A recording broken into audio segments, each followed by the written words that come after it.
Саламатсызбы? Tamam. Сиздин жашооңуз эмне үчүн ушундай абалга келип калды? Мурда жашооңуз кандай эле? Каяктан келдиңиз? Караколдон. Үй бүлөңүз барбы? Үйүңүз, үй жайыңыз? Кандай себептер менен ушундай абалга келип калдыңыз? Мен кредитка мебель сатаган, Кредит алгам. үйүп кеткен мебельни. Мебель, Кредит алып, мебельни салгансыз. Ооба. Мен уже төлөп бердим уже. Ну, уже эчтеке жок. Үй бүлөңүз? Ажырашып кетти. Ажырашып кеттиңиз. Когда Ушул мен... карыз болгондон кийин, Да. Когда банкрот болуп калган. Ата энеңиз бар беле? Жок, каза болду. Ушунун баары бүткөндөн кийин каза болдубу же бул башталгыч эле каза болду беле? Так. Менин уже 15 жыл. Атам 10 жыл.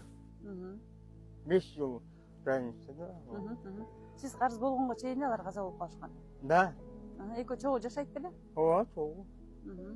Үй чоң үй бар болчу. Аягыма үйүн берип салдым. Өзүм кетип калдым. 3 балам бар. Азыр катташасызбы алар менен? Жок. Алар сизди кабыл албай жатат. Ооба. Сиздин ата энеңиз менен мамилеңиз кандай эле? Жакшы болчу. Канча бир тууганыңыз бар? 3 2 эжем, бир агам. Алар менен катташасызбы? Жок. Чын десе, мен мына күн турат, алдыбай. По идее, мен Россияга кетип калыш керек болчу. Эжем маган акча жиберген.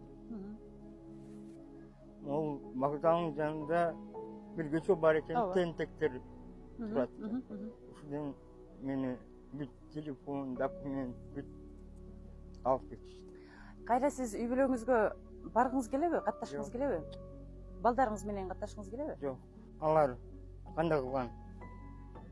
Када мен үйдө жашап жүргөндө аялым турмушка чыгып кеткен. Уже эмес. Кийин кызым келет. Папа, бизге маган үйдү жазып бер дейт. Эмнеге? Мен пока тирүү. Кийин өзүм билем, кимге жазып берем десем, таза унутуп калгыла. Сол бизде жерде балдарыңыз бар. Сиз кайра обычный эле жанагы элдердин жашоосундай үйлүү жайлуу болуп, үй бүлөлүү болуп кайра кайткыңыз келеби? Чын десем, тойдум. Кыйын жак болду. Көңүлүңүз калды элдерден. Ишенбей калдыңыз.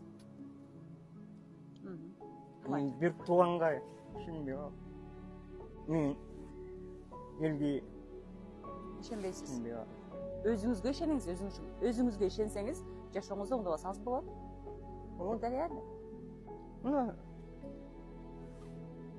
баклашка жыйнайм, өткөзөм, нан, чай. Иногда охота повешаться.